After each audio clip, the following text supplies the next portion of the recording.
Assalamualaikum warahmatullahi wabarakatuh. Waalaikumsalam warahmatullahi wabarakatuh. Apa kabar anak-anak? Alhamdulillah. Nah, sebelum kita mulai pembelajaran kita hari ini, mari kita berdoa terlebih dahulu yang dipimpin sama Bang Sigit. Silakan. Kita berdoa. Berdoa mulai. Berdoa selesai. Minggu kemarin kita sudah melaksanakan ulangan harian. Gimana anak-anak hasilnya? Memuaskan kan? Sangat-sangat. Alhamdulillah. Untuk hari ini kita akan belajar tentang pedoman, prosedur, aturan, dan profesi yang ada di dalam industri jasa keuangan. Nah, di dalam bab ini akan dibagi menjadi dua subbab. Yang pertama atau A, yaitu pedoman, prosedur, aturan yang ada di dalam industri jasa keuangan. Yang kedua, tentang profesi-profesi yang ada di dalam industri jasa keuangan. Nah, apa aja sih yang akan kita pelajari pada hari ini?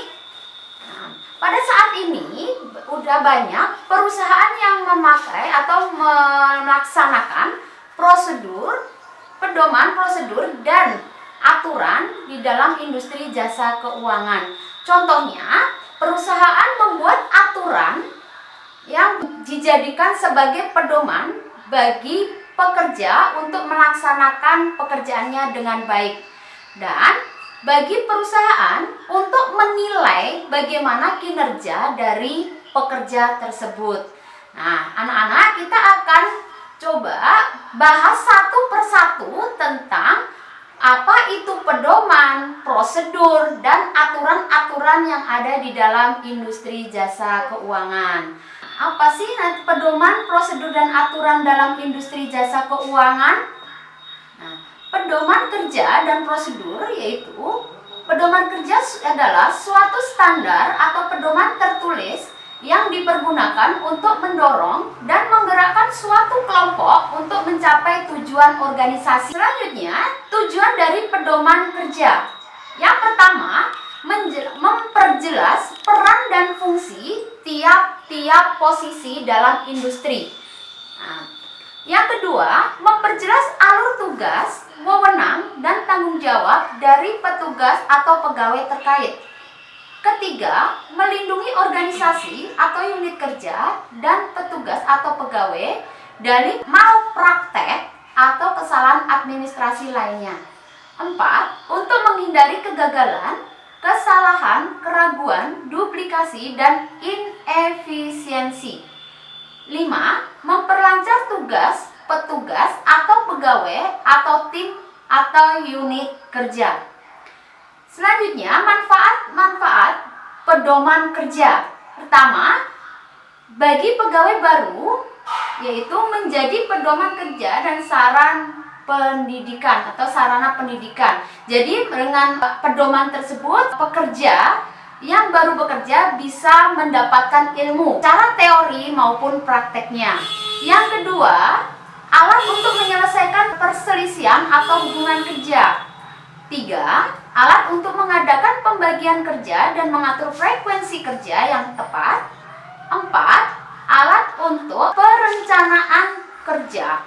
Lima, alat untuk menghindarkan adanya pekerjaan yang bertumpuk. Jadi, dengan pedoman itu kita tidak akan menunda-nunda pekerjaan kita lagi.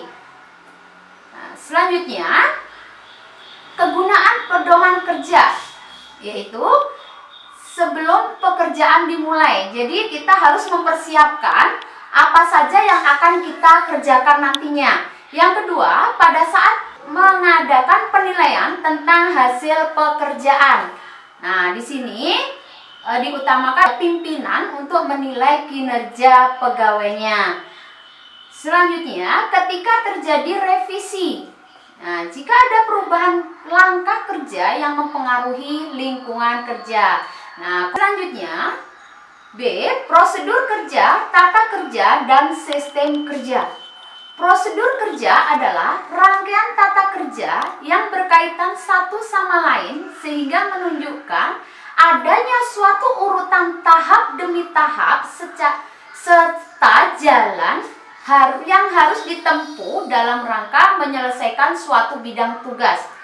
Nah, sedangkan tata kerja adalah cara-cara pelaksanaan kerja yang seefisien mungkin atas suatu tugas dengan mengingat segi-segi tujuan, peralatan, fasilitas, tenaga kerja, waktu, ruang, dan biaya yang tersedia.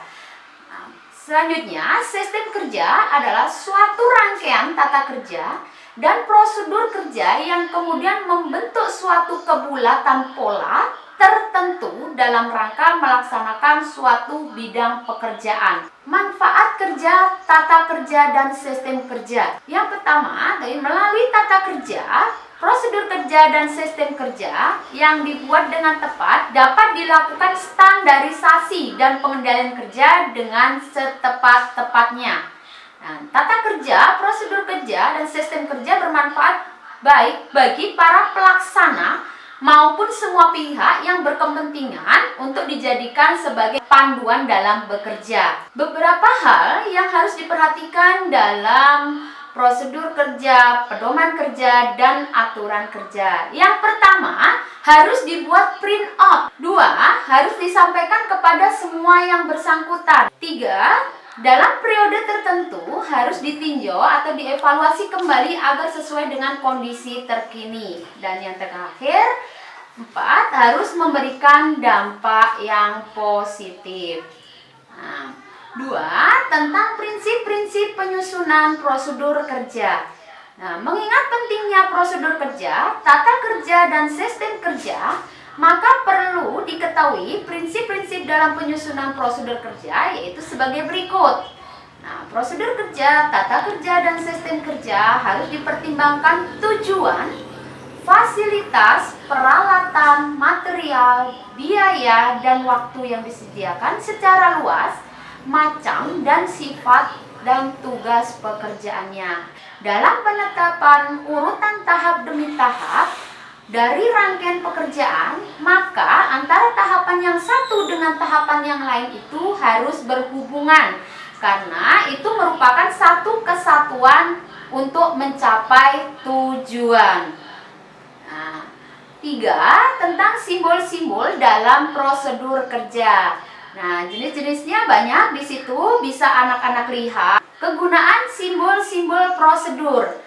Yang pertama, jenis-jenis pekerjaan, tahap-tahap, gerak-gerakan, dan bagian-bagian pekerjaan yang diperlukan untuk menyelesaikan suatu bidang tugas. 2. Persyaratan kecakapan dan keterampilan pegawai yang diperlukan untuk dapat mengerjakan pekerjaan dengan sebaik-baiknya. 3.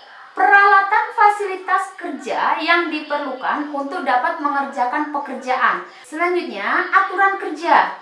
Peraturan yang dibuat secara tertulis oleh perusahaan yang memuat hal-hal mengenai perilaku di dalam pekerjaan. Nah, aturan di dalam perusahaan itu contohnya waktu dan kehadiran kerja. Yang kedua, kewajiban pokok pegawai. 3. Pakaian seragam. Dan yang keempat, keselamatan dan kesehatan kerja. Sebagai penutup dan tugas bagi kalian, dalam proses produksi suatu industri, baik industri jasa maupun manufaktur, diperlukan simbol-simbol prosedur untuk memperlancar prosesnya. Carilah simbol-simbol dalam industri, ambil gambar dari simbol tersebut, dan berikan penjelasannya mengenai tujuan maupun manfaatnya dari simbol tersebut. Nah, gambar simbolnya dan tulis penjelasannya di buku catatan kalian, dan kemudian kalian foto dan share ke Google Form. Untuk pembelajaran kita hari ini, kita cukupkan sekian, dan apabila ada yang tidak paham atau belum paham, kalian boleh ke sesi WhatsApp ya. Nah, Ibu akhiri, billahi taufik wal hidayah. Wassalamualaikum warahmatullahi wabarakatuh.